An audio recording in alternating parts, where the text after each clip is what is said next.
My original entertainment center in my fifth wheel when I purchased it new was sort of a joke.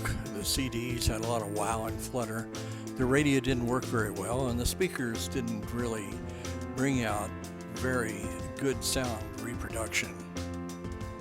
I moved on with a Kenwood, which I originally purchased for my Dodge Ram, but I was able to find another factory radio at a very reasonable cost, so I decided to put that in the fifth wheel. But mounting it was a problem, so I went to this other Kenwood, as we see. Get our new radio working, and it is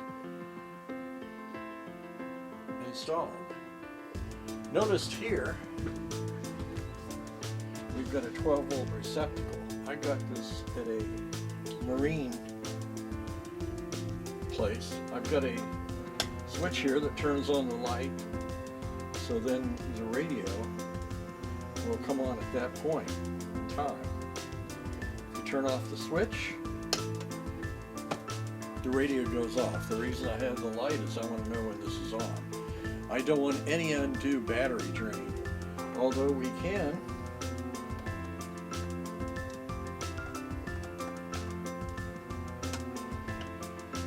charge a phone at any time or any other 12-volt appliance. It's Kenwood, and they use the same, you should see this, they use the same plug-in. The only one that is different, they've got a Lumina here, which the new radio didn't need, so I replaced that.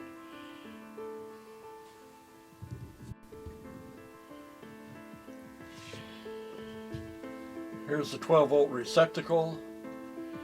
The yellow wire, which you can see over here, is actually the plus, and the white wire is the minus. Why that is, I don't know. That's the way the RV was. These go to the different various speakers. I got 4 speakers around the RV. Not really strategically placed. But here is the wires to the switch. You notice that I've got the red and the yellow, which are both of the auxiliary and the one that goes to the ignition, going in to the switch. And of course I've got this is the light. This is a microphone input, and I really haven't decided how I'm going to handle this as of yet. One of the options I could do is to drill a hole and put it through so that we can put a microphone in there, and I guess that's for possibly the phone or for some other items. These are for the power amp connections, which I am not using. This, of course, is the antenna, and it won't work right if you don't have the antenna. This is a connection if you want to get Cirrus radio adapter to put in. This radio has quite a few features. There's a hole back there, which I'm going to plug in the microphone and just leave the cable there. So let's take it apart.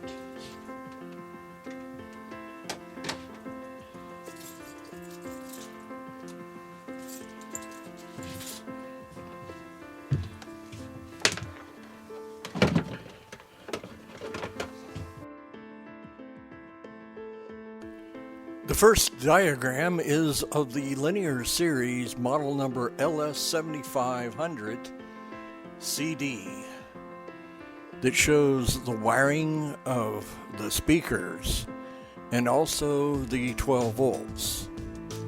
The second diagram is of the latest Kenwood that we have just installed.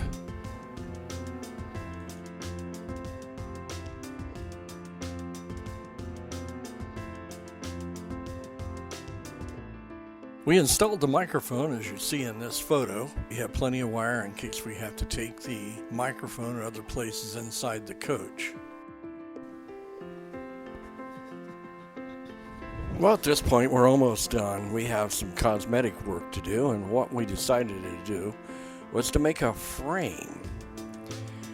out of about 1 inch wide oak. It's got a bull nose on it. I decided to put the bull nose on the inside.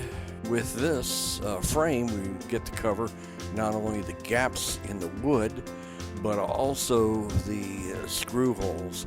I'm going to hold it in with about 5 different nails, then caulk in the edges. You can see here is the final product. It doesn't look too bad at all. Now what we have to do is future videos is to try to understand and try to correct the lousy speaker performance. And the speakers themselves are okay. It's just how they're mounted and how the science of baffling speakers is sort of a complex matter. But we've got some ideas and we're going to try them, and we'll see if it works or not. Remember, this is how I did it. You don't have to do it this way. You can do it any way you want to. And no matter if I'd gotten an RV stereo or a car radio like I did, it wouldn't have mattered. I would have to put a custom enclosure in. I did this out of solid oak wood, which was left over from the step that we made to go into the bedroom. Working with oak is quite difficult. It's a big hassle. If you don't watch out, you can split it out quite easily. But if you get it done, it wears like iron, and it has a unique and nice look to it. I'm Fred Tankersley. Thank you for joining us.